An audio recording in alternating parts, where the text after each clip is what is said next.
Team process follow નથી કરતી. આવા ઓબ્જેક્શન ઘણા બધા બિઝનેસ ઓનરના હોય છે, પણ રિયાલિટી કંઈક અલગ છે.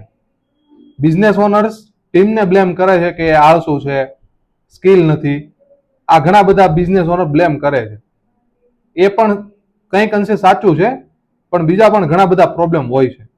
જેવા કે તમારી ટીમમાં કોઈ પ્રોસેસ ક્લિયર નથી, કોઈને રિસ્પોન્સિબિલિટી નથી આપેલી, ઓનરશિપ નથી. આ બધા પણ પ્રોબ્લેમ હોય છે. બીજા પ્રોબ્લેમ જેવા કે એસઓપી નથી, અથવા તો છે તો ખાલી ડોક્યુમેન્ટેડ છે.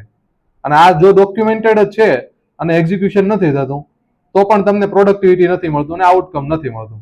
જેના લીધે તમારે નવી ટીમ હાયર કરવી પડે છે, નવા એમ્પ્લોય હાયર કરવા પડે છે, છતાં પણ પ્રોબ્લેમ એનો એ જ રહે છે. તો આ પ્રોબ્લેમનું સોલ્યુશન એ છે કે તમારે ટીમને કામ કરવા માટે એક સ્ટ્રક્ચર્ડ સિસ્ટમ આપવી પડશે. એવી સિસ્ટમ કે જે તેને સ્ટેપ બાય સ્ટેપ નેક્સ્ટ કામ કરવા માટે પ્રમોટ કરે અને હેલ્પ કરે. જો આ નહીં હોય તો ટીમ હજુ ત્યાં ને ત્યાં જ રહેશે, અને કોઈ પણ પ્રોબ્લેમ આવશે તો એ તમારી પાસે આવશે કે ભાઈ આનું સોલ્યુશન શું. ફોર એક્ઝામ્પલ, તમે મેન્યુફેક્ચરિંગ બિઝનેસ ચલાવો છો તો ઘણા બધા ડિપાર્ટમેન્ટ હોય છે, જેવા કે purchase, production, QA, sales, delivery. આ ઘણા બધા ડિપાર્ટમેન્ટ હોય છે.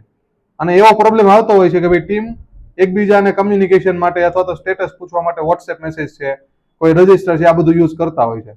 આ સિસ્ટમના અભાવના લીધે સ્ટેટસ રિયલ ટાઈમ નથી મળતું, અને એકચ્યુઅલ કામ કરવાની જગ્યાએ તેનો સમય જાય છે સ્ટેટસ અપડેટ લેવા માટે, તમારો સમય જાય છે મેનેજર પાસેથી ફોલોઅપ લેવા માટે. તો આ જો એક પ્રોપર એસઓપી હશે, પ્રોપર સિસ્ટમ હશે, તો તમારે એ કામ નહીં કરવું પડે, અને એક સિસ્ટમ જ એને હેલ્પ કરશે કે ભાઈ હવે આ પ્રોસેસ રેડી છે અને નેક્સ્ટ પ્રોસેસ એક્ઝિક્યુશન માટે પણ એ પ્રોડક્ટ રેડી છે. તો જો હવે તમે પણ આ પ્રોસેસમાં અટવાયેલા છો, તો તમને પણ એવું લાગે છે તમારી ટીમ પ્રોપર સ્કિલ નથી અથવા તો પ્રોબ્લેમ છે, તો આજે જ મને મેસેજ કરો અને આવી ટિપ્સ માટે ફોલો કરવાનું નહીં ભૂલતા.